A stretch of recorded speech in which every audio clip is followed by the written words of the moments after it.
I'm just checking these container carrots that we sowed. They seem like they're doing quite well.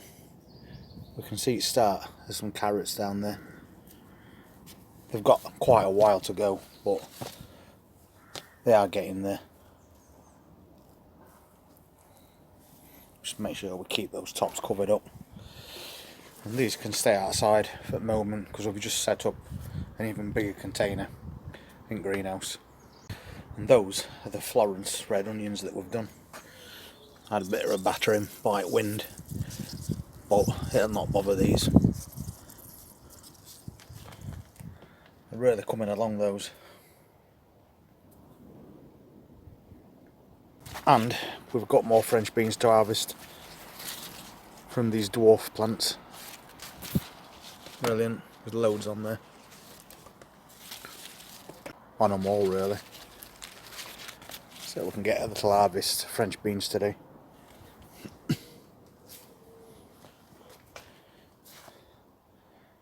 And the salad containers are all looking alright as well. Lamb's lettuce and carrots. This one didn't do so well on germination, but we've still got some in there. And we've still got a patch of red lettuce, French leaf lettuce there. Spring onions, that's his new set of spring onions. And this one is more of those Florence red onions, and again they're looking really well. We've got one little hanging basket left with these cherry tomatoes on. The plant's basically dead, but the fruit is still ripening.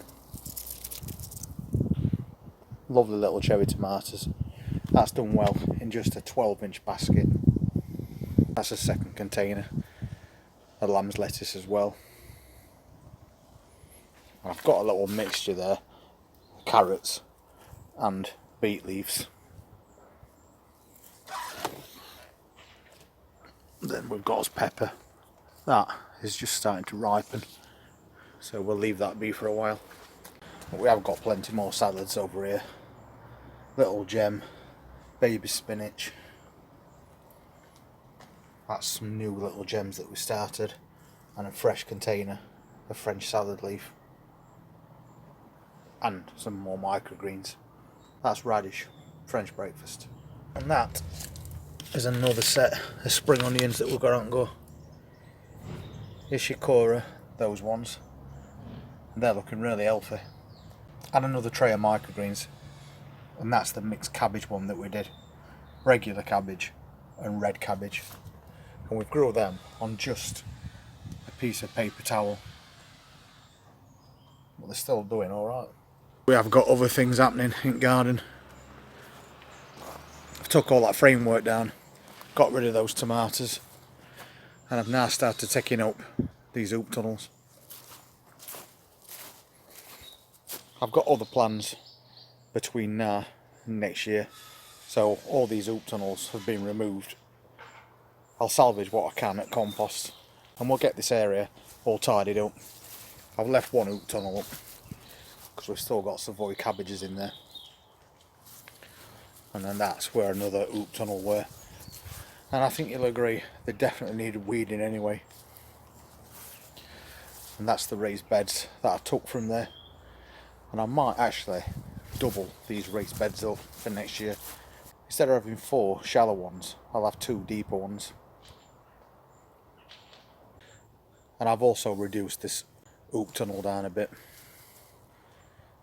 We can now see that we have still got cherry tomatoes here. Ones that we just put in ground and just left. And they're full of cherry tomatoes still. Some in not such good condition, but plenty on there that are fine. So we'll have to take another harvest of cherry tomatoes from here. So now the hoop tunnel's just got cabbages in, and obviously we have to keep that over there because there's still cabbage white butterflies around. We don't want to lose these cabbages at this time of year. And all those carrots and beetroot as well. Let's check out There's cucumber again. Another cucumber. We've been giving these away to people at work because we've just been getting so many. Well, another really healthy looking cucumber. And if you saw us videos recently, you'll know that we've already took some quite big ones off here. There's another one there. That one plant has produced so much, but now it is starting to get really tired. And we've still got us peppers on go. We've had a right struggle this year to get them to ripen. We have got a couple down there that's trying, but not as good as we were hoping for. So we're going to make new plans for peppers next year as well.